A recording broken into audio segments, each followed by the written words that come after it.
I'm sitting here in the Netherlands with Edward Hartley, who is a pretty well-known networker. And it's great to have you in the Netherlands, by the way. How did you came here? Well, it was fairly simple. My good friend Igor told me to check my email after just chatting about his success. And everybody knows, we've been watching his success for probably the last 9-10 months. And he said, check your email.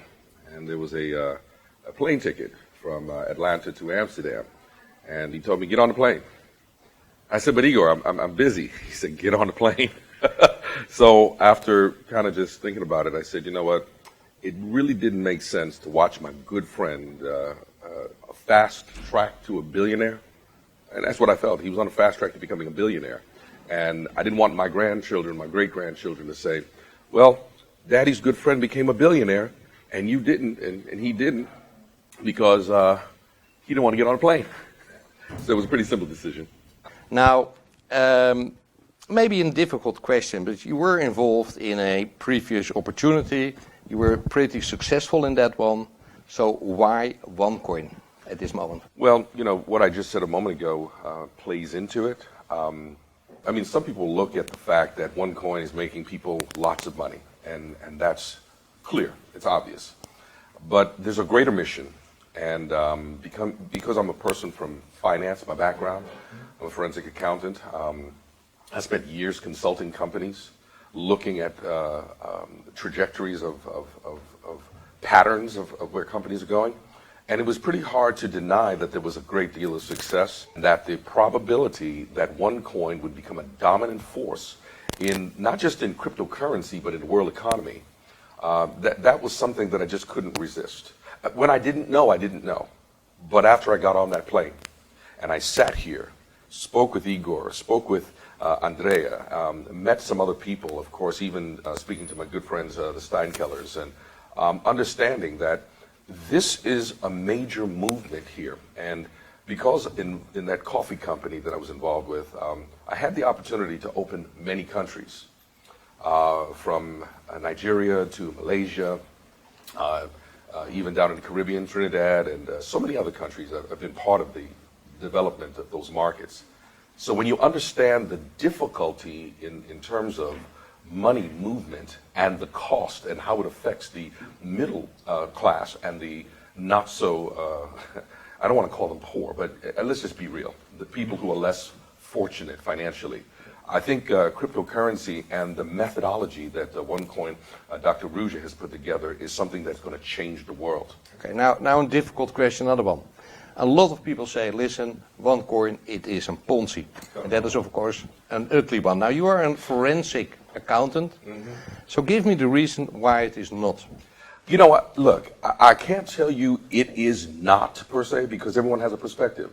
Just a few weeks ago, I was watching an interview where Bitcoin was classified as a Ponzi scheme. A multi-billion-dollar successful Ponzi scheme. Are you kidding me?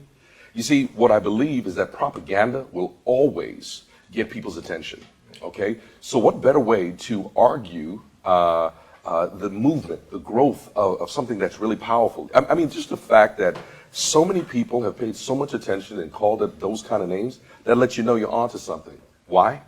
If you go back, history, and I want to use one example. I mean, I can give you dozens, okay, because I've done my due diligence. But if you take Uber has a market cap today of about $64 billion. And it's a fairly young company. But it was considered a scam. It was considered a company that wouldn't survive. Why? Because the establishment. And again, I'm not trying to sound, I may be considered contrarianism, or a contrarianist, but I'm not an anarchist, okay? So what I'm saying to you is that, yeah, most people will put out negative publicity so that their, whatever their opposition will have a harder road to travel. Uber, you look back 100 years, there was a shared ride organization. There was a process just like Uber 100 years ago. And it was highly regulated. Why? Because the establishment didn't want it to be successful. It's called the jitney. Anyone who does due diligence about the jitney will understand. A 5 cents shared ride situation years ago was going to put the transportation industry on its side. So they regulated it. It went away. In 2 years, it went away. Okay. So to wrap it up, you basically say, I go for it. Yeah, because I believe if it wasn't, look, if nobody pays attention to a dog that doesn't bark. Okay? Okay, so when you understand that there's a lot of noise that's being made, you have a $5 billion market cap in less than 2 years, over 2 million partners and members, and growing at a rate of over 150,000 per month. Yeah, there's a lot of people nervous. And what am I saying? I'm saying that the banking industry, the financial services industry, those who are capitalizing on the inability or the lack of ability to move money freely from country to country, from continent to continent, from person to person, they make tremendous amounts of money. You simplify that by bringing cryptocurrency, by the use of a simple smartphone, just like Uber, a smartphone. Now you're changing the landscape, changing the dynamics, and creating more options for people. It erodes, it eliminates the profitability for the big establishment. So guess what? At a fraction of the cost, yes. I'm going to be one of those standing on that side. I'm planting my flag because I believe in the process. And when we prevail, they'll say, just like they said about the Wright brothers, they said those guys were crazy. We'd never be able to get that big hunk of metal up in the air and defy gravity. But guess what? I didn't come here by boat. He told me to get on a plane.